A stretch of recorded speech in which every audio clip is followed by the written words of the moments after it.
Hello दोस्तों, स्वागत है आप सभी का एक्सीलेंट गाइड के इस ऑनलाइन प्लेटफॉर्म पे। दोस्तों, पिछले क्लास में हम लोगों ने मौलिक अधिकार के ऊपर विस्तार रूप से चर्चा किया है। मौलिक अधिकार को हम लोग 3 पार्ट में, पार्ट 1, पार्ट 2, पार्ट 3 के अनुसार हम लोगों ने बहुत अच्छे से पढ़ लिया है। आज हम फिर एक नए टॉपिक के साथ मिले हैं। आज की क्लास में आप लोगों को नीति निर्देशक तत्व पढ़ना है।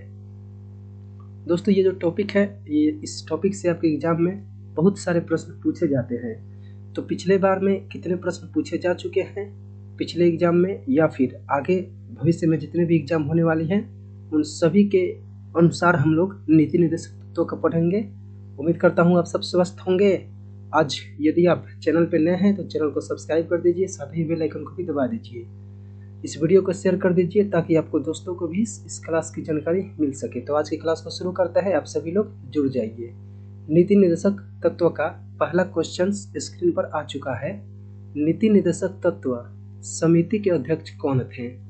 ऑप्शन ए है doctor Rajendra Prasad, option B है doctor Bhimrao Ambedkar, option C है जवाहरलाल नेहरू और ऑप्शन डी है सरदार वल्लभ भाई पटेल। तो ये 4 ऑप्शन दिए गए हैं। आपसे पूछा गया है कि नीति निर्देशक तत्व समिति के अध्यक्ष कौन थे, तो बताइए यहाँ पे राइट आंसर कौन सा हो जाएगा। दोस्तों, नीति निर्देशक तत्व समिति के अध्यक्ष डॉक्टर भीमराव अंबेडकर थे। इस बात को आप ध्यान रखिएगा। डॉक्टर भीमराव अंबेडकर जी को संविधान का जनक या पिता के रूप में भी जाना जाता है। ठीक है, अगले प्रश्न को देखते हैं। प्रश्न संख्या 2, संविधान के किस भाग में नीति निर्देशक तत्वों का उल्लेख है? ऑप्शन ए भाग 2, ऑप्शन बी भाग 3, ऑप्शन सी भाग 4 और ऑप्शन डी है भाग 5। तो बताइए कौन सा हो जाएगा सही उत्तर। संविधान के किस भाग में नीति निर्देशक तत्वों का उल्लेख है? तो बताइए दोस्तों, इसका राइट आंसर कौन सा हो जाएगा।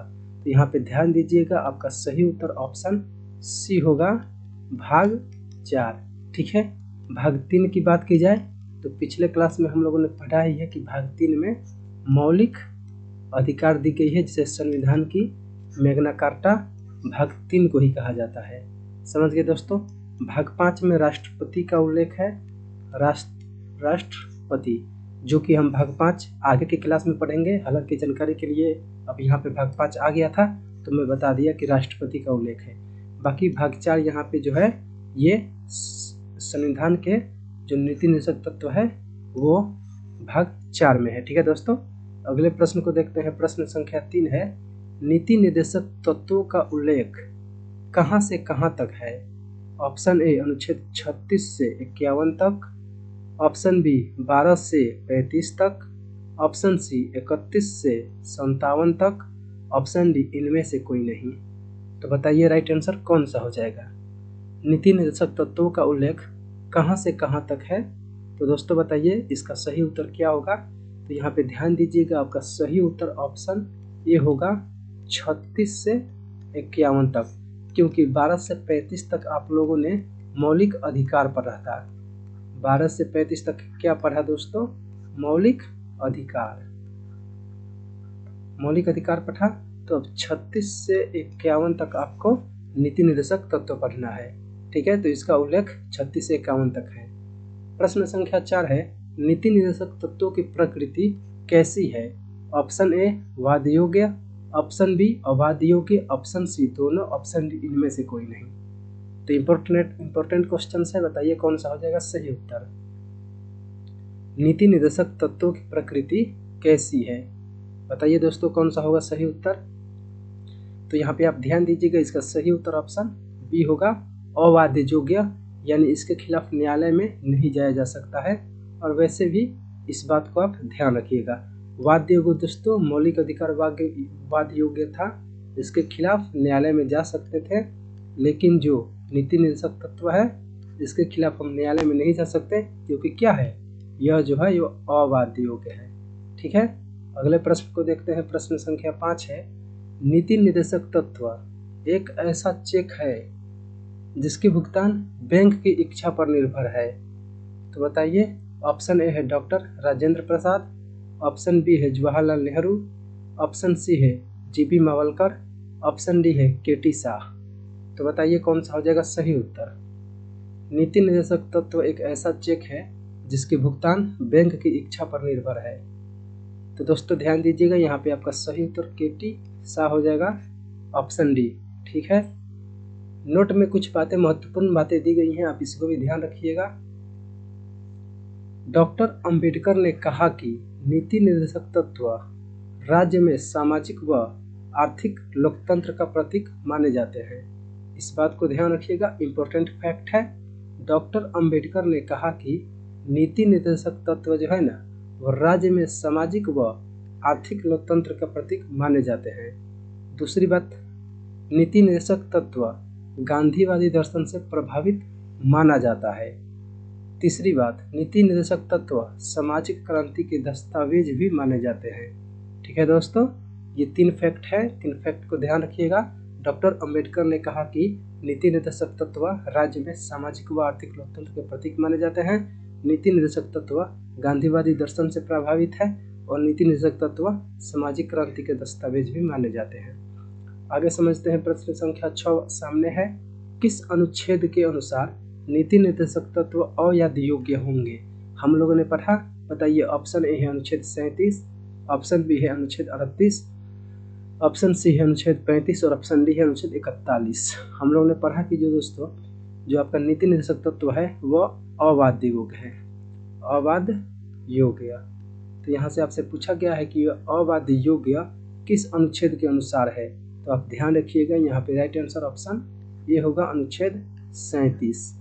अब आप बोलेंगे कि सर हम लोगों ने तो 36 से 51 पढ़ना है, 36 से 51 नीति निर्देशक तत्व पढ़ना है और आप डायरेक्ट 37 आ गए। तो 36 में दोस्तों राज्य शब्द की परिभाषा है, राज्य शब्द की परिभाषा, इस बात को ध्यान रखिएगा। राज्य शब्द की परिभाषा जो कि 12 में भी है वो आपका 36 में भी है। ठीक है, इस प्रकार से आपका यहाँ पे राइट आंसर ऑप्शन ए होगा, अनुच्छेद 37 में नीति निर्देशक तत्व अवाद्य होंगे। अब प्रश्न संख्या 7 हमारे सामने है। किस अनुच्छेद के अनुसार राज्य जो है वो व्यक्तियों के लिए सामाजिक, आर्थिक व राजनीतिक न्याय की स्थापना करेगा? ऑप्शन ए अनुच्छेद 41, ऑप्शन बी अनुच्छेद 39 और ऑप्शन सी है अनुच्छेद 39, ऑप्शन डी है अनुच्छेद 38। तो बताइए यहाँ पे राइट आंसर कौन सा हो जाएगा? किस अनुच्छेद के अनुसार राज्य व्यक्तियों के लिए सामाजिक, आर्थिक व राजनीतिक न्याय की स्थापना करेगा? तो यहाँ पे आपका सही उत्तर ऑप्शन डी होगा, अनुच्छेद 38। 37 पढ़ लिया हम लोगों ने, 38 भी पढ़ लिया, क्योंकि 38 में जो है आपका वो है राज्य व्यक्तियों के लिए सामाजिक, आर्थिक व राजनीतिक न्याय की स्थापना करेगा। ठीक है दोस्तों, प्रश्न संख्या 8 हमारे सामने है। किस अनुच्छेद के अनुसार राज्य पुरुषों और महिलाओं को समान अवसर देगा? ऑप्शन ए है अनुच्छेद 39(1), ऑप्शन बी है अनुच्छेद 39(2), ऑप्शन सी है अनुच्छेद 39(3), ऑप्शन डी है अनुच्छेद 39(4). तो बताइए कौन सा हो जाएगा सही उत्तर? किस अनुच्छेद के अनुसार राज्य पुरुषों और महिलाओं को समान अवसर देगा? तो बताइए यहाँ पे कौन सा होगा सही उत्तर? तो दोस्तों ध्यान दीजिएगा, यहाँ पे आपका सही उत्तर ऑप्शन ये होगा, अनुच्छेद 39(1). ठीक है, ऑप्शन ए यहाँ पे बिल्कुल करेक्ट है। इसके आगे के प्रश्न को देखते हैं, प्रश्न संख्या 9। किस अनुच्छेद के अनुसार राज्य जो है भौतिक संसाधनों का आवंटन इस प्रकार करेगा जिससे अधिकतम लोगों का कल्याण हो सके? ऑप्शन ए अनुच्छेद 39(1), ऑप्शन बी अनुच्छेद 39(2), ऑप्शन सी अनुच्छेद 39(3), ऑप्शन डी अनुच्छेद 39(4). तो बताइए कौन सा हो जाएगा सही उत्तर? किस अनुच्छेद के अनुसार राज्य भौतिक संसाधनों का आवंटन इस प्रकार करेगा जिससे अधिकतम लोगों का कल्याण हो सके? तो वो आपका सही उत्तर होगा ऑप्शन बी, अनुच्छेद 39(2). देखिए कभी कभी आपको 39(2) भी लिखा हुआ आएगा या फिर 39(b) भी लिखा हुआ आएगा, तो आपको परेशान होने की जरूरत नहीं है। 2 मतलब भी, यदि आपका मतलब इस प्रकार से 39(1) लिखे या ए लिखे, बात बराबर है। आपका 39(2) लिखे या बी लिखे, बात बराबर है। 39(3) लिखे या सी लिखे, बात बराबर है। 39(4) लिखे या डी लिखे, फिर भी बात बराबर है। ठीक है, तो 39(2) है, अगर बी भी आ जाए तो बी आपको लगाना होगा, या यहाँ पे ऐसे 2 दिया है तो 2 लगाना होगा। ठीक है, अनुच्छेद 39 2। प्रश्न संख्या 10 हमारे सामने है, किस अनुच्छेद के अनुसार राज्य आर्थिक संसाधनों का केंद्रीकरण रोकेगा? ऑप्शन ए है अनुच्छेद 39 1, ऑप्शन बी है अनुच्छेद 39 2, ऑप्शन सी है अनुच्छेद 39 3 और ऑप्शन डी है अनुच्छेद 39 4। तो बताइए कौन सा हो जाएगा सही उत्तर। किस अनुच्छेद के अनुसार राज्य आर्थिक संसाधनों का केंद्रीकरण रोकेगा? यानी कि जो राज्य है वो जो आर्थिक संसाधन है, आर्थिक संसाधन उनका विकेंद्रीकरण करेगा। क्या करेगा? विकेंद्रीकरण। विकेंद्रीकरण करेगा, केंद्रीकरण नहीं करेगा।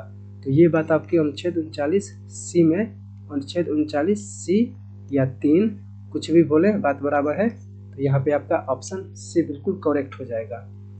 प्रश्न संख्या 11 है, किस अनुच्छेद के अनुसार राज्य जो है पुरुषों और महिलाओं को समान कार्य के लिए समान वेतन देगा? दोस्तों इम्पोर्टेंट है, ये कई बार पूछा गया है। हालांकि इम्पोर्टेंट तो सभी प्रश्न है, लेकिन ये मतलब आपके एग्जाम में फिक्स है कि पूछ ही लिया जाता है। तो ऑप्शन ए है अनुच्छेद 39 1, ऑप्शन बी है अनुच्छेद 39 2, ऑप्शन सी अनुच्छेद 39 3 और ऑप्शन डी है अनुच्छेद 39 4। तो बताइए कौन सा हो जाएगा सही उत्तर। किस अनुच्छेद के अनुसार राज्य पुरुषों और महिलाओं को समान कार्य के लिए समान वेतन देगा? तो इसका सही उत्तर होगा ऑप्शन डी अनुच्छेद 39 4। ठीक है, अब नोट में महत्वपूर्ण बातें दी गई हैं, अब इस बात को भी ध्यान रखिएगा। अनुच्छेद 39 5 के अनुसार राज्य पुरुषों और महिलाओं को एक ऐसा कार्य नहीं देगा जो उनके स्वास्थ्य के लिए हानिकारक हो। यह बात 39 5 या 39 ई कुछ भी बोले, ये कहा गया है कि राज्य जो है पुरुषों और महिलाओं को ऐसा कार्य नहीं देगा जो उनके स्वास्थ्य के लिए हानिकारक हो। फिर देखिए 42वां संविधान संशोधन हुआ 1976 के द्वारा। अनुच्छेद 39 6 को जोड़ा गया और कहा गया कि राज्य बच्चों के लिए भयमुक्त और गरिमा युक्त वातावरण की व्यवस्था करेगा। ठीक है दोस्तों, नोट में और भी बातें हैं, इसको भी ध्यान रखिएगा। पहला संशोधन के द्वारा, दोस्तों पहला संशोधन हुआ था, उसके द्वारा अनुच्छेद 31 ए और 31 बी को जोड़ा गया। यानी कि 31 ए और बी दोनों, 31 ए और बी को किस संविधान संशोधन के द्वारा जोड़ा गया? तो दोस्तों वो है 42वां पहला संशोधन के द्वारा अनुच्छेद 31 ए और बी को जोड़ा गया था। और अनुच्छेद 31 में क्या कहा गया? तो अनुच्छेद 31 ए में कहा गया कि राज्य किसी भी व्यक्ति के संपत्ति को अधिकृत कर सकता है, और 31 बी में कह दिया कि इन कानूनों को न्यायपालिका में चुनौती नहीं दी जा सकती है। इंपॉर्टेंट फैक्ट है, इस बात को ध्यान रखिएगा, अनुच्छेद 31 ए और 31 बी को। चलिए फिर अगला देखते हैं, अनुच्छेद 31 सी। अगला फैक्ट है कि अनुच्छेद 31 सी में उल्लेख है कि अनुच्छेद 39 2 और अनुच्छेद 39 3 यानी कि जो राज्य भौतिक संसाधनों का आवंटन इस प्रकार करेगा कि अधिक से अधिक लोगों का कल्याण हो सके, और अनुच्छेद 3 यानी कि राज्य आर्थिक संसाधनों का केंद्रीकरण रोकेगा। तो वो लागू करते समय मौलिक अधिकारों का उल्लंघन किया जा सकता है। सन 1973 में केशवानंद बनाम केरल राज्य मामला में इस बात को सुप्रीम कोर्ट ने सही मान लिया। यानी कि अनुच्छेद 39 बी और सी को लागू करते समय यदि मौलिक अधिकार का उल्लंघन होता है तो उससे कोई समस्या नहीं है, उससे कोई प्रॉब्लम नहीं है। ठीक है, फिर क्या हुआ कि 42वां संविधान संशोधन 1976 के द्वारा अनुच्छेद 31 सी में सभी निर्देशक तत्वों को प्राथमिकता दे दी, लेकिन सन 1980 के मिनर्वा मिल्स बनाम भारत संघ मामला में इस बात को सुप्रीम कोर्ट ने अवैध घोषित कर दिया। इसका मतलब समझ लीजिए दोस्तों। देखिए, एक तो अनुच्छेद 31 के अंतर्गत ये बात सुप्रीम कोर्ट ने कह दिया कि ठीक है, अनुच्छेद 39 2 और 39 3 को लागू करते समय यदि मौलिक अधिकार का उल्लंघन हो जाता है तो उससे कोई समस्या नहीं है। फिर क्या हुआ कि 42वां संविधान संशोधन के द्वारा 31 सी में मतलब कि सभी के सभी निर्देशक तत्व यानी कि 36 से 51 तक सभी को 31 सी में डालने का प्रयास किया, डाल ही दिया था, और कहा कि सभी नीति निर्देशक तत्वों को लागू करने के समय मौलिक अधिकारों का उल्लंघन हो सकता है। और जानते हैं कि मौलिक अधिकारों का रक्षक सुप्रीम कोर्ट मतलब न्यायालय होता है, हाई कोर्ट सुप्रीम कोर्ट न्यायालय मौलिक अधिकारों का संरक्षक होता है। तो फिर आपका सन 1980 में मिनर्वा मिल्स और भारत संघ मामला में सुप्रीम कोर्ट ने इसे अवैध घोषित कर दिया। इसका मतलब केवल 39B और 39C को ही लागू करते समय मौलिक अधिकारों का उल्लंघन हो सकता है, बाकी में मौलिक अधिकारों का उल्लंघन नहीं किया जा सकता है। प्रश्न संख्या 12 हमारे सामने है, किस अनुच्छेद के अनुसार राज्य नागरिकों के लिए निःशुल्क न्याय की व्यवस्था करेगा? ऑप्शन ए अनुच्छेद 39A, ऑप्शन बी अनुच्छेद 40A, ऑप्शन सी अनुच्छेद 41A और ऑप्शन डी है इनमें से कोई नहीं। तो बताइए यहाँ पे कौन सा हो जाएगा सही उत्तर? किस अनुच्छेद के अनुसार राज्य नागरिकों के लिए निःशुल्क न्याय की व्यवस्था करेगा? तो दोस्तों यहाँ पे आपका सही उत्तर ऑप्शन ए होगा 39A। अब आप सोचेंगे कि सर आपने तो 39A में पढ़ा है कि राज्य पुरुषों व महिलाओं को समान अवसर देगा। तो दोस्तों वो 39A इस प्रकार का था, आप याद रखिएगा, यानी कि स्मॉल ए या फिर एक दे। तो ये जो स्मॉल ए है ये जो है वो बात बोलता है, लेकिन आपको कभी भी 39 और कैपिटल ए आए, कैपिटल ए, तो आपको ये बात समझनी है कि यहाँ पे राज्य नागरिकों के लिए निःशुल्क न्याय की व्यवस्था की बातें कर रही हैं। आप देख सकते हैं पेपर से, ये जो PDF सेट करते समय यहाँ पे कैपिटल ए ही लिखा गया है, न कि छोटा ए और एक लिखा गया है। इस प्रकार से आप यदि कभी भी आपको 39A कैपिटल वाला आए तो आपको ये समझना है न कि राज्य पुरुषों व महिलाओं को समान अवसर देगा। ठीक है, इस बात को ध्यान रखिएगा, महत्वपूर्ण है। प्रश्न संख्या 13 भी हमारे सामने है, किस अनुच्छेद के अनुसार राज्य ग्राम पंचायतों का गठन करेगा? ऑप्शन ए अनुच्छेद 43, ऑप्शन बी अनुच्छेद 41, ऑप्शन सी अनुच्छेद 40 और ऑप्शन डी अनुच्छेद 45। तो बताइए कौन सा हो जाएगा सही उत्तर?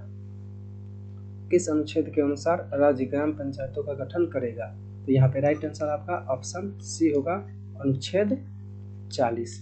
ठीक है, अनुच्छेद 40 के अंतर्गत राज्य ग्राम पंचायतों का गठन करेगा। नोट में कुछ बातें हैं, देखिए अनुच्छेद 40 जो है ना वो गांधी जी के ग्राम स्वराज सिद्धांत से प्रभावित है। तो इस प्रकार के भी फैक्ट आप ध्यान रखिएगा कि अनुच्छेद 40 गांधी जी के ग्राम स्वराज सिद्धांत से प्रभावित है। आगे समझते हैं, प्रश्न संख्या 14 है कि किस अनुच्छेद के अनुसार राज्य समान नागरिक संहिता को लागू करेगा? ऑप्शन ए है अनुच्छेद 42, ऑप्शन बी है अनुच्छेद 44, ऑप्शन सी है अनुच्छेद 46 और ऑप्शन डी है अनुच्छेद 43। तो बताइए कौन सा हो जाएगा सही उत्तर?